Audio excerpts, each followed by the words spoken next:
This is Jonathan Agoff here for Pro Boxing Fans here at the Matchroom HQ today. Fight Camp 2.0 announcement with me, CEO Frank Smith. Frank, some setting once again for Fight Camp. Did you think when you first came up with the idea that this would be a bit of a yearly thing?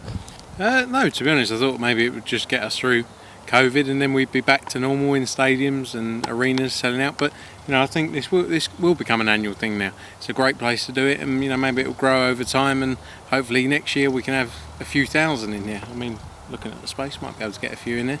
But no, great place to do it, and great to be back at the HQ, and looking forward to it. It was your idea initially, wasn't it? There's an argument around that one. We'll park that one. One day it will come out. How many fans are you actually expecting come July 31st? We're expecting around 500 people here. So yeah, for the 500 people each of the weekends. Just spoke to Eddie about this year, obviously with fans and Dazn, and bringing out your new Matchroom media. What do you expect primarily to be the differences this year than last year, apart from fans? I think the production, we're going to take it to another level this year. Exciting for Matchroom Media, as you said there, giving the opportunity, new talent, new cameras, lights, everything. Everything's going to go to another level this time around, and can't wait for everyone to see it. Obviously, Dazn, you're launching on Fight Camp July 31st. Eddie said before that Dazn shares the vision of Matchroom and what you guys want to do in the future. Why is it that Dazn share that vision? What is it that they bring that perhaps other broadcasters didn't? I think we're looking at everything we do now on a global scale, and we believe we can take boxing to another level.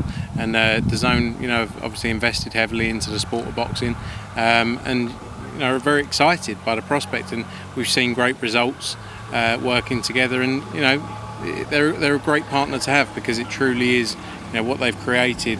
You look at all the markets they're in, the rights they've got, the rights holders they work with. It's the way people are digesting sport now. It's the way people are digesting any media. So, they're a great partner for us, and it's exciting to move forward with them. Briefly running through Fight Camp. Fight Camp 1, Conor Benn at the top of the bill against Granados. Why this opponent for Conor at this stage? Is it just the perfect opponent with the names he's fought and the level he's fought at? Yeah, I think it's another learning fight as well for Conor. He's getting a lot of experience, great win in his last fight, and I think it's it's going to be a great fight. And Granados has got a lot of experience, and I think it's just Conor needs these steps. It's a gulf always in boxing, isn't there? And he needs these fights just to keep learning and progressing. Week 2, Jazza Dickens and Kid Galahad at the top of the bill. That's a rematch that people wanted to see for a while. Yeah, I think it was 8 years ago now? Yeah. Something like that, yeah. And both of them looked in great shape. Kid Galahad had his shirt off the whole time he was here. But yeah, I'm very excited about that one as well. And all the cards got stacked undercards as well. What was the decision between Buatsi and Bolotniks? You like it? It's a cracker. It's going to be a real fight. Everyone's saying Buatsi. Buatsi's in a great stage of his career, and I think it's a step-up fight for him as well. He had a good stoppage win last time, but I think Bolotniks, after winning the MTK Golden Contract, big opportunity for him as well to upset the apple cart. What's the other standout fights for you, barring the main events? What do you like? I like Billam Smith McCarthy. I think it's a great fight. I think Marku Prodan's a great fight. I like Babic's fight as well. And then we were obviously working on a few bits for the last weekend still now. Looking forward to seeing McKinson back out as well. But stacked cards, I think we got 23 fights over the 3 weekends. So it's exciting. Well, when are you expecting to announce, the guys on Dazn? Was that going to be Dazn that announce their team? In terms of talent? Yeah. Yeah, hopefully, by the end of this week, early next week, we're working on that. Okay. Just away from Fight Camp for a moment. Joshua and Oleksandr Usyk, how close are we with that? Yeah, very close, all moving in the right direction, and it's going to be good to have AJ back in the UK, and yeah, looking forward to getting that over the line. Hopefully we'll have news on that in the next couple of weeks. Have you discussed with the venues on the capacity you're able to have, or is it too early at this stage? Ultimately it's all down to the government guidelines, so whatever is in place at the time we have to follow, until I think Boris comes out with his next announcement, whenever that may be, maybe later. Yeah. Yeah, then we'll know a few more details. So, but we just got to see where it goes. It's difficult at the moment because things are changing daily, but we'll have as many in there as we possibly can.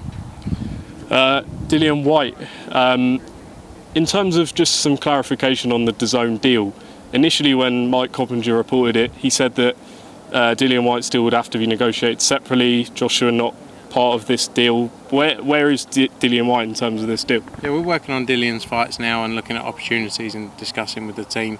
He's got a big stage because he was hopeful of the WBC shot previously. He had a good win back against Povetkin, and I think he's. We're going to have news on him soon, but he wants to fight soon, and we're working through those details now. Canelo-Plant, yeah. Any further discussions? Eddie said he's going to speak to his representatives this week.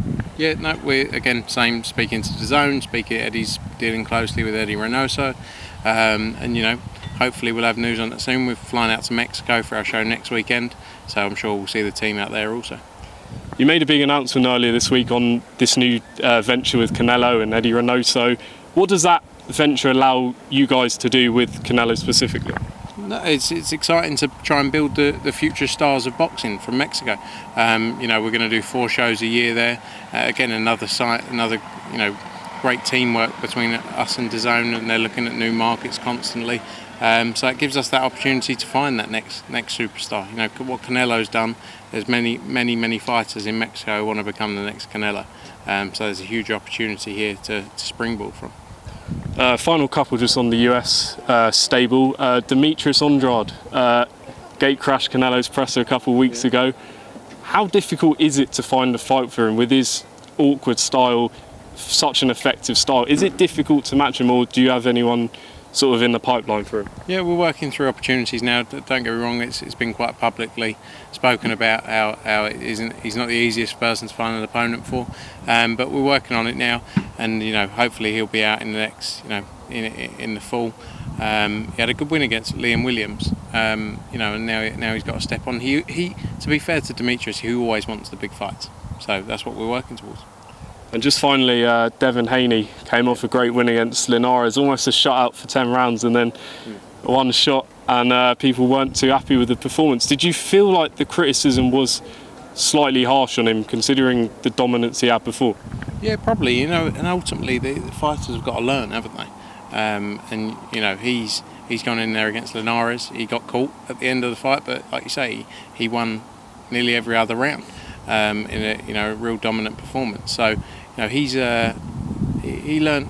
He would have learned a lot in that fight. And again, it's the kind of fights he needs. Taking up when he wants to now step onto the likes of Teofimo Lopez, Lomachenko, these names that we hear. They're the kind of fights he needs to give him that experience. Are those names realistic, or do you anticipate he's going to have to fight the winner of Diaz Fortuna, I believe? Yeah. I mean, that's there as well. But I think the Teofimo Lopez fight would be great if we could get it over the line. So Top Rank have just agreed a new deal with him, talking about him fighting in October. That's a great fight. Okay, well, Frank, I'll leave you to it. Just lastly, what can we expect come July 31st on Dazn? Great night of boxing, great talent, great show, great production, and we can't wait to get started. It's been a long time coming. We've had a great, sort of working with Dazn has been real exciting up to now, and we can't wait to get started in the UK. Brilliant. Thanks, Smith. Appreciate your time.